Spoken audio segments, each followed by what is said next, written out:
नमस्कार दोस्तों, मैं हूं नितेश उच्च बगले। स्वागत करता हूं आपका अपने YouTube चैनल में।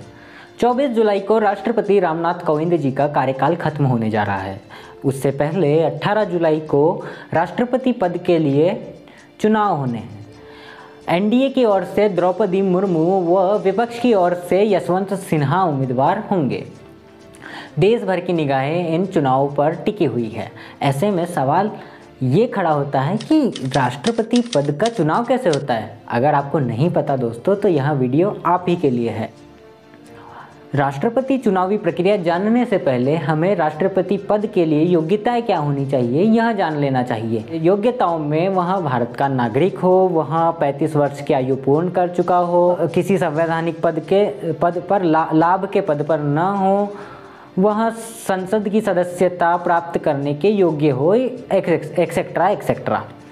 इसके अलावा जब आप निर्वाचन प्रक्रिया में भाग लेते हैं या फिर राष्ट्रपति पद की दावेदारी पेश करते हैं, तब आपको 50 सदस्यों का समर्थन व अनुमोदन प्राप्त होना चाहिए।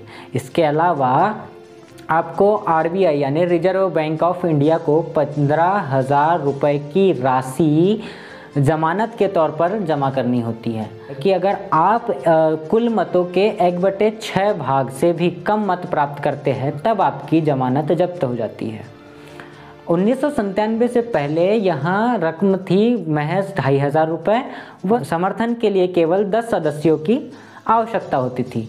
लेकिन इस दौरान जो है कि चुनाव में गंभीरता लाने के लिए इसमें सदस्यों की संख्या 50 कर दी गई व रकम 15,000 रुपये। राष्ट्रपति का चुनाव कैसे होता है? राष्ट्रपति का चुनाव कौन करवाता है? राष्ट्रपति के चुनाव में कौन कौन भागीदार होता है? तो सबसे पहले एक सवाल का जवाब, राष्ट्रपति का चुनाव आयोग करवाता है। अब सवाल ये आता है कि इसमें भाग कौन कौन ले सकता है? इसमें भाग संसद के दोनों सदनों के सदस्य यानी राज्यसभा के सदस्य व लोकसभा के सदस्य, इनके अलावा विभिन्न राज्यों के विधानसभा के सदस्य भाग लेते हैं। दोस्तों, तो इसमें चुनाव कैसे होता है? क्या इनमें चुनावी प्रक्रिया आम चुनाव की तरह होती है? नहीं दोस्तों, इसमें वोटों की गणना भी अलग होती है। सांसद यानी राज्यसभा व लोकसभा के सांसदों के एक वोट की कीमत 708 तय की गई है। यहाँ वोट की कीमत 1971 की जनगणना के अनुसार की गई है। यहाँ 2026 में इसमें बदलाव होगा। अब बात करते हैं कि विधायकों की एक वोट की कीमत क्या होती है। विधायकों की एक वोट की कीमत उनके राज्य की जनसंख्या के आधार पर निर्भर करती है। अगर किसी विधायक के वोट की कीमत निकालनी है तो उस राज्य की जनसंख्या में कुल विधायकों यानी विधानसभा सदस्यों का भाग दिया जाता है और उस भागफल में 1000 का भाग देने पर उस राज्य के विधानसभा सदस्य यानी विधायक के एक वोट की कीमत निकल आती है।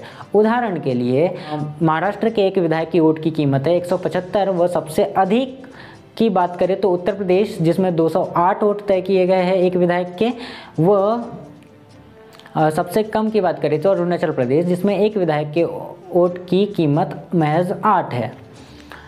अब बात आती है कि इसमें चुनाव कैसे होता है।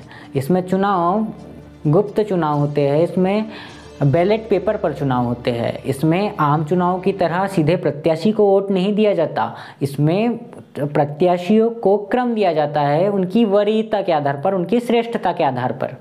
तो इस तरह से वहाँ पर मतदान होते हैं। इसके अलावा इसमें 50% से अधिक एक वोट हासिल करने वाले प्रत्याशी को विजयी माना जाता है। वह इस तरह से राष्ट्रपति का चुनाव होता है। अगर आपको मेरे वीडियो से काफ़ी जानकारी मिली है तो इसे लाइक करें व अन्य लोगों तक यह वीडियो साझा करें व मेरे चैनल को सब्सक्राइब करें। धन्यवाद दोस्तों।